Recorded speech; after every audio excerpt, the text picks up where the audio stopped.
kita udah tahu, maka ya udah senyum-senyum aja. Tapi tetap kita pakai, kita gunakan untuk apa? Karena manusia takut apa? Keterbatasan, teman-teman sekalian. Sehingga kalau kita menyampaikan, Kak, mohon maaf produknya untuk hari ini hanya tinggal satu. Maka apa? Orang akan berebut. Kemudian juga waktu, promo, hanya 1 minggu saja. Minggu depan harga naik. Sering nggak? Di TV-TV sering tuh. Ya, perumahan, harga naik bulan depan. Segera lakukan DP pembelian. Tujuannya untuk apa? Ini adalah untuk menampilkan keterbatasan. Ya. Jadi kalau konsumen merasa terbatas, dia akan, wah sayang ya udah deh, saya langsung beli hari ini, saya langsung DP. Jadi silakan teman-teman lakukan, bikin nanti di WhatsApp-nya, Kak, mohon maaf nih, promonya hanya 2 hari saja. Sehingga apa? Ya orang bakal selama 2 hari itu melakukan transaksi pembelian. Lalu yang ketujuh, teman-teman harus melakukan perbanyak kontak WhatsApp dan update status berkala. Nah, ini tadi yang sempat ditanyakan. Jadi harus perbanyak kontak WhatsApp dengan cara apa? Setiap grup masukin, simpenin nomornya. Dan sapa tadi yang saya lakukan, sapa, kemudian memperkenalkan, intinya giving, jangan spam dulu. Dan update status. Tujuannya apa? Dengan kita update status kita akan dilihat oleh orang-orang yang nomor kontaknya disimpan dan kita simpan. Sehingga apa? Kan orang Indonesia suka kepo, benar nggak? Kepoin status orang. Nah, dia akan lihat, wah ini usahanya tambah maju ya, penasaran, nanti dia bakal ikut. Jadi sering harus teman-teman sekalian perbanyak kontak WhatsApp dan update status berkala. Kemudian yang terakhir, jangan lupa berbagi manfaat atau hal yang positif. Jangan hanya maunya saja, tapi kita harus beri terus. Kayak SKI ya, SKI ini terus setiap minggu memberikan pelatihan secara gratis. Kita giving terus, memberikan hal-hal yang sifatnya positif. Dan teman-teman harus menguasai teknik copywriting. Apa itu course copywriting? Saya taunya copy ABC atau copy Torabika. Nah, copywriting di sini adalah ilmu untuk merangkai kata-kata, mendesain satu gambar, satu foto, kata-kata, sehingga apa? Konsumen yang melihat, dia akan interest dan terjadi transaksi pembelian. Saya kasih contoh. Ini contoh copywriting yang menarik ya. Ini ada iklan di baliho. Ya, King Coil, ranjang. Kalau Bapak Ibu datang ke katakanlah satu toko mebel yang besar lah. Ada 2 orang sales marketing datang. Kemudian ajak ngobrol Bapak Ibu. Bapak Ibu pilih yang mana? Sales yang marketing yang pertama menawarkan, Pak ini loh, King Coil, bahan dasarnya dari kain latex, bagus, bla bla bla bla bla, harganya 15 juta. Ya, jelasin produk knowledge-nya. Bandingkan dengan sales marketing yang kedua, Bapak Ibu. Dia datang, selamat malam Pak. Pak, Bapak biasanya tidur 1 hari berapa jam? Saya 7-8 jam. Kita hidup berapa jam Pak? 1 hari 24 jam. Artinya, sepertiga waktu kita hidupnya di mana Pak? Tidur di ranjang. Nah, masa sih Pak, Bapak sepertiga kehidupan Bapak Ibu dihabiskan di ranjang, pasti pengen yang berkualitas. Wah, maka apa? Nah, dia bikin hashtag tidur bagaikan seorang raja. Sales marketing kedua ini menyentuh emosional dari calon konsumennya. Bukan menjelaskan produk knowledge-nya. Tetapi yang tadi saya sampaikan, 20% hanya logika produk knowledge, tapi 80% orang kita bisa sentuh dengan emosionalnya. Dan biasanya terjadi closing pembelian. Ini yang disebut dengan copywriting. Kemudian yang kanan atas, roti. Biasanya banyak orang tulis apa? Jenis rotinya aja, Mary's Piper. Tapi ini disebut writing, orang hanya menawarkan produknya saja. Tetapi copywriting, dia menjual manfaatnya. Value added-nya apa? Inilah yang dinamakan dengan copywriting. Yang saya lakukan apa, teman-teman sekalian? Yang paling bawah, minuman teh. Saya menjual manfaat promosinya. Orang pesen lewat Shopee Food dapat diskon. Diskonnya berapa? Nggak tanggung-tanggung, 100%. Dan 100%-nya dibikin gede. Kira-kira orang mau nggak? Mau. Makanya saya iklankan, dan transaksi dari Shopee Food ini sampai 5 kali lipat peningkatannya. Luar biasa. Kenapa? Karena saya menulis dengan cara teknik copywriting. Saya menampilkan gambar dengan unsur copywriting. Kita memberikan manfaat kepada calon konsumen kita, maka bakal terjadi pembelian. Jadi kata kuncinya copywriting ini 80% Bapak Ibu harus sentuh hati konsumen, emosinya. 20% itu adalah logika. Next. Yang ketujuh, jangan lupa lakukan follow up. Ada satu pepatah yang baik sekali, the goal is in the follow up. Emas itu adanya di follow up, teman-teman sekalian. Apalagi kalau teman-teman jualnya barang, produk, atau jasa yang harganya lumayan. Contoh properti, kan nggak mungkin orang datang langsung bawa uang segepok koper, langsung DP, langsung tanda tangan bayar cash. Ada sih, tapi sangat jarang. Biasanya apa teman-teman? Orang lihat dulu, mau beli rumah, mau beli mobil, mau beli barang atau jasa yang harganya biasanya di atas 10 jutaan, itu pasti penting sekali perlu dilakukan follow up. Kenapa? Karena dengan lakukan follow up, kita bisa mengetahui kenapa orang ini belum closing ya. Oh, ternyata uangnya belum cukup. Oh, ternyata dia butuh waktu. Bulan depan baru beli, dan sebagainya. Kalau kita nggak melakukan follow up, teman-teman, kita tidak tahu konsumen kita ini ada permasalahan apa sehingga belum closing. Ingat, kompetitor di sekeliling kita itu banyak. Kalau kita tidak melakukan follow up, bisa jadi konsumen kita beralih ke kompetitor kita. Jadi lakukanlah follow up. Kemudian yang saya lakukan juga, follow up itu tidak dilakukan hanya ketika orang belum closing. Sekali lagi, follow up itu tidak kita lakukan hanya sebelum orang closing. Lalu gimana coach? Kalau dia sudah closing, jangan ditinggal. Terus kita lakukan follow up. Follow up terus. Dengan cara apa? Ya kita tanya, ada masalah apa, ada kendala apa. Kemudian yang saya lakukan, misalkan dia berulang tahun. Nah, kita kasih giving. Kalau di luar kota, ya kita WhatsApp aja pakai, Pak, selamat ulang tahun ya. Semoga panjang umur, sehat selalu, keluarga bahagia, usaha lancar dan sukses. Nah, kita memberikan doa-doa yang positif. Ini follow up sederhana, teman-teman, yang bisa teman-teman lakukan. Tapi impact-nya luar biasa. Wah, ternyata dia ingat loh sama saya. Misalkan Bapak Ibu yang jualan mobil, misalkan. Dia ingat, sehingga apa? Nanti keluarganya ada yang pengen beli mobil juga, kira-kira dia ingatnya siapa? Ya tadi, sales yang ngucapin selamat ulang tahun. Apalagi kalau Bapak Ibu bawain kue. Wah, kasih kue tar ya, kasih hadiah, kasih giving. Dia ingat, nanti kalau dia mau beli mobil lagi, pasti belinya ke sales marketing yang kasih giving itu, yang melakukan follow up secara rutin dan konsisten. Ini ilmu yang sangat penting. Bapak Ibu harus melakukan follow up tidak hanya sebelum terjadi closing, tetapi lebih-lebih setelah terjadi closing. Sehingga apa? Bisa terjadi repeat order, baik itu dari satu konsumen ataupun dari keluarga, sahabat, dan teman-teman konsumen itu. Yang terakhir, sabar dan gigih. Never give up. Ini tadi dibuka dengan ketulusan hati, saya tutup dengan pantang menyerah. Karena banyak sekali, banyak yang konsultasi sama saya, coach, saya sudah praktekkan YouTube marketing, tapi belum berhasil. Saya tanya, Pak, mohon maaf, sudah upload berapa video? Baru 5. Nah, sekarang 5 video ditontonnya berapa orang? Baru beberapa orang. Ya belum closing lah. Harus memperbanyak terus, sabar. Setiap hari 5, 1 bulan, 150 video.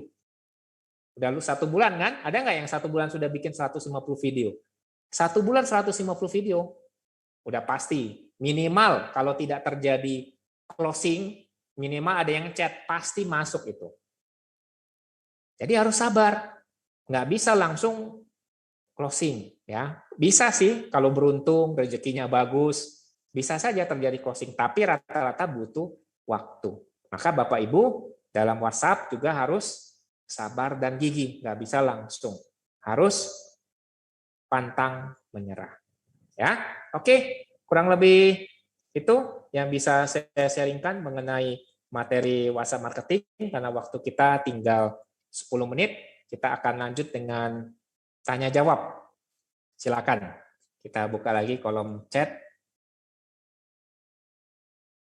Silakan, bagi ada yang mau bertanya. Lagi, Mas. Boleh lagi, Mas. Oke, silakan Pak Muhammad Sudirman. Kalau WhatsApp yang melalui web itu bagaimana? Tadi emang saya rasakan nggak bisa ya satu nomor. Kalau melalui web apakah bisa? Sama, ya. Bisa Oke. juga ya? Sama, tetap satu nomor, satu WhatsApp ya. WhatsApp web itu hanya untuk membantu proyeksi kita supaya lebih besar. Biasa kalau di handphone ini bisa ditampilkan di layar laptop atau PC kita. Tetap intinya satu nomor, satu WhatsApp ataupun WhatsApp bisnis. Itu Pak. Kecuali lain kalau medsos lain ya, misalnya Telegram segala ya. Ya. Terus satu lagi nih, apa di sini boleh? Saya tertarik dengan donat kentang nih. Di Palembang udah ada apa enggak? Saya termasuk yang mana nih? Siap fasilitas tapi uangnya belum ada yang cash. Ya, nanti kita japrian Pak ya. Oke, nanti kita japrian aja. Kasih, Pak. Oke, terima kasih Pak Muhammad Sudirman. Oke, dari Samsiah, izin tanya. Bagaimana mengetahui karakter calon konsumen kita hanya via WhatsApp? Terima kasih, Coach. Nah, biasanya dari apa? Kalau dia nggak closing, nggak telepon, biasanya dari kata-katanya. Contoh, kalau dia orang melankolis, itu akan detail sekali, teman-teman sekalian. Kalau orang koleris, nah dia akan lebih menguasai chat kita, lebih banyak tanya.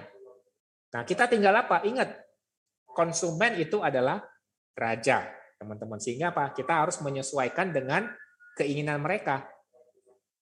Gampangnya ginilah, karakter konsumen memang secara kasat mata kita sulit. Tetapi kalau semakin sering, jam terbang, sekali lagi jam terbang, pasti tahu.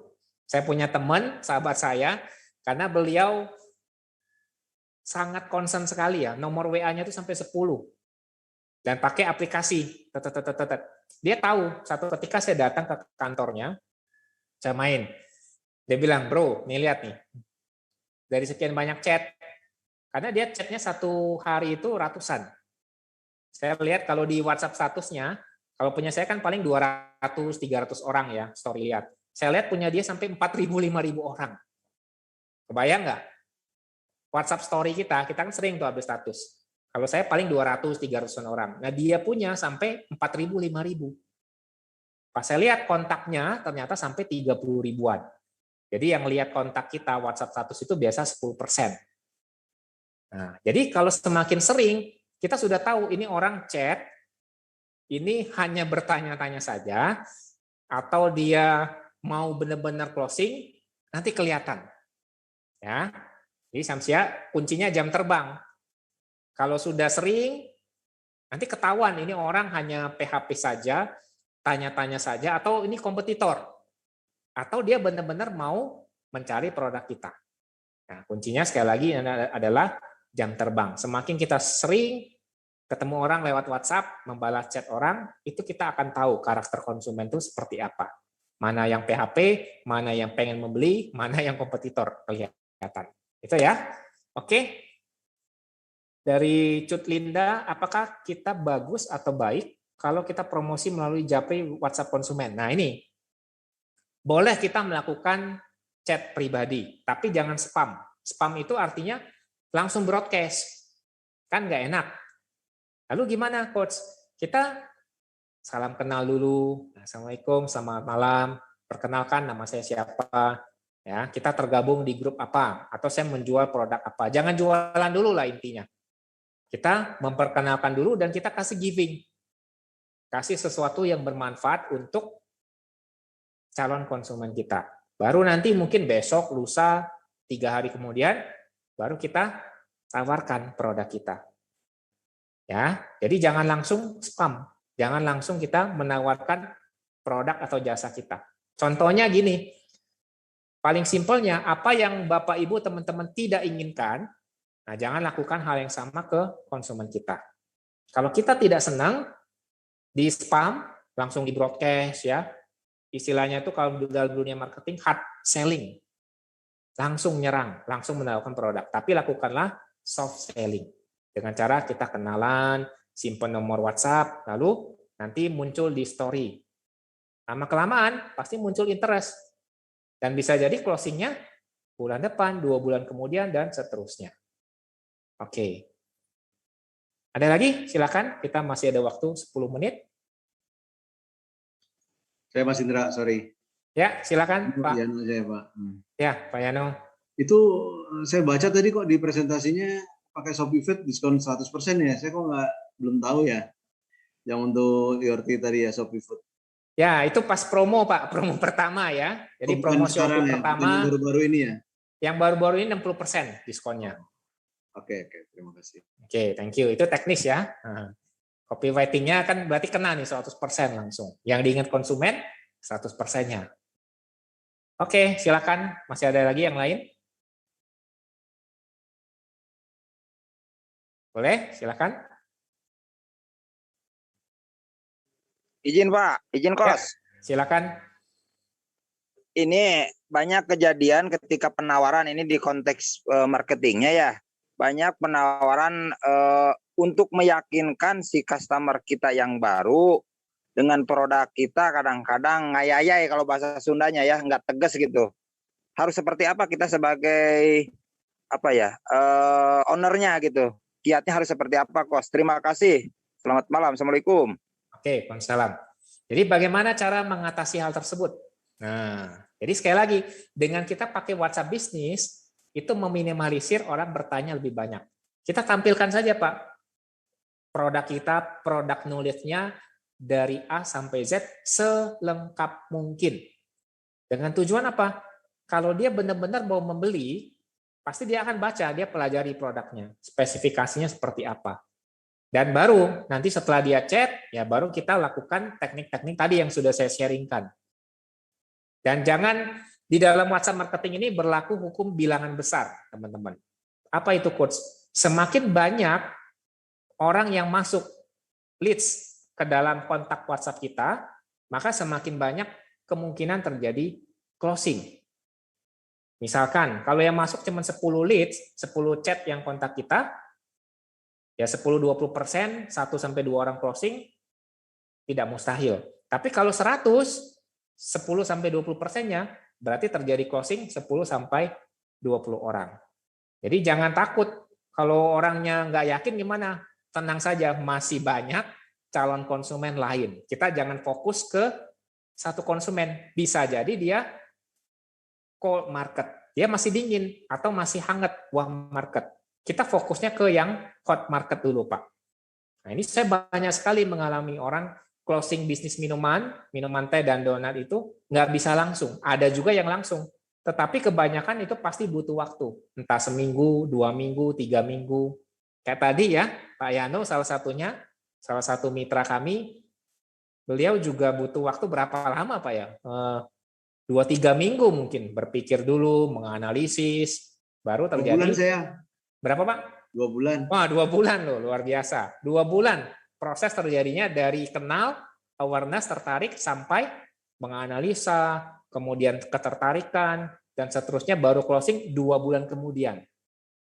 Jadi sekali lagi. Sebenarnya termasuk gara-gara PPKM juga. Ya. Oke. Jadi sekali lagi, fokuslah ke yang hot market. Jangan ke yang cold atau ke yang warm dulu. Oke, Pak. Silakan. Ada lagi satu pertanyaan mungkin sebelum kita foto-foto bersama. Satu pertanyaan terakhir. Silakan Bapak Ibu teman-teman. Apakah masih ada? Sudah cukup ya? Kalau sudah cukup, kita akan foto bersama mohon kesediaan Bapak Ibu teman-teman yang tidak berhalangan, mungkin yang nggak pakai, tapi pakai baju tidur juga nggak apa-apa lah ya. Nah, boleh kita mengabadikan momen.